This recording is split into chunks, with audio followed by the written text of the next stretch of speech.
Hello everyone, welcome to our Center Map NEET YouTube channel. So in the shorts நம்ம ஒரு question தான் பார்க்க போறோம் which is related to the circulatory system. So why are the walls of ventricles thicker than the walls of atria? So நமக்கு இங்க 4 chamber இருக்காங்களா? So இதுல upper வந்து atrium இருக்காங்க, lower வந்து ventricles இருக்காங்க. ஆட்ரியாவை விட வென்ட்ரிகல்ஸ்ல ஏன் வந்து அதோட வால்ஸ் திக்கரா இருக்கு அப்படின்னு அந்த கொஸ்டின் கேக்குறாங்க. என்ன ரீசன் அப்படின்னா ஆட்ரியா வந்து பிளட்டை வந்து ஷார்ட் டிஸ்டன்ஸ்க்கு மட்டும்தான் வந்து பம்ப் பண்றாங்க. லைக் ரைட் ஆட்ரியம் ரிசீவ் பண்றாங்கன்னா ரைட் வென்ட்ரிகலுக்கு வந்து கொடுக்குறாங்க. இந்த மாதிரிதான் வந்து ரிசீவ் ஆகுது.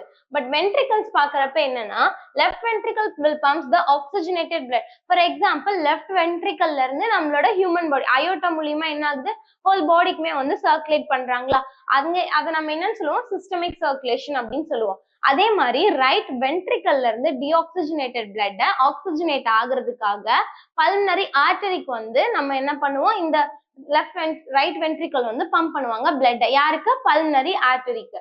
ஸோ இங்க நீங்க பாக்குறீங்க ஆட்ரியாக்கு வந்து எப்படின்னா தின் வால் இருக்கும், ஏன்னா அவங்க பிளட் ரிசீவ் மட்டும் தான் பண்றாங்க. பட் வென்ட்ரிகல்ஸ்க்கு வந்து எப்படி இருக்கும், திக்கரா இருக்கும், ஏன்னா இவங்க என்ன பண்ணுவாங்க, பிளட்டை ரிசீவ் பண்ணி தென் இன்னொரு இதுக்கு வந்து டிரான்ஸ்போர்ட் பண்றதுக்கு, அதாவது உங்களுக்கு அங்க பம்ப் பண்ணுவாங்க. ஸோ இங்க ரைட் வென்ட்ரிகல்ல மாடரேட்லி திக்கா தான் இருக்கும், ஏன்னா it will pumps to the lungs.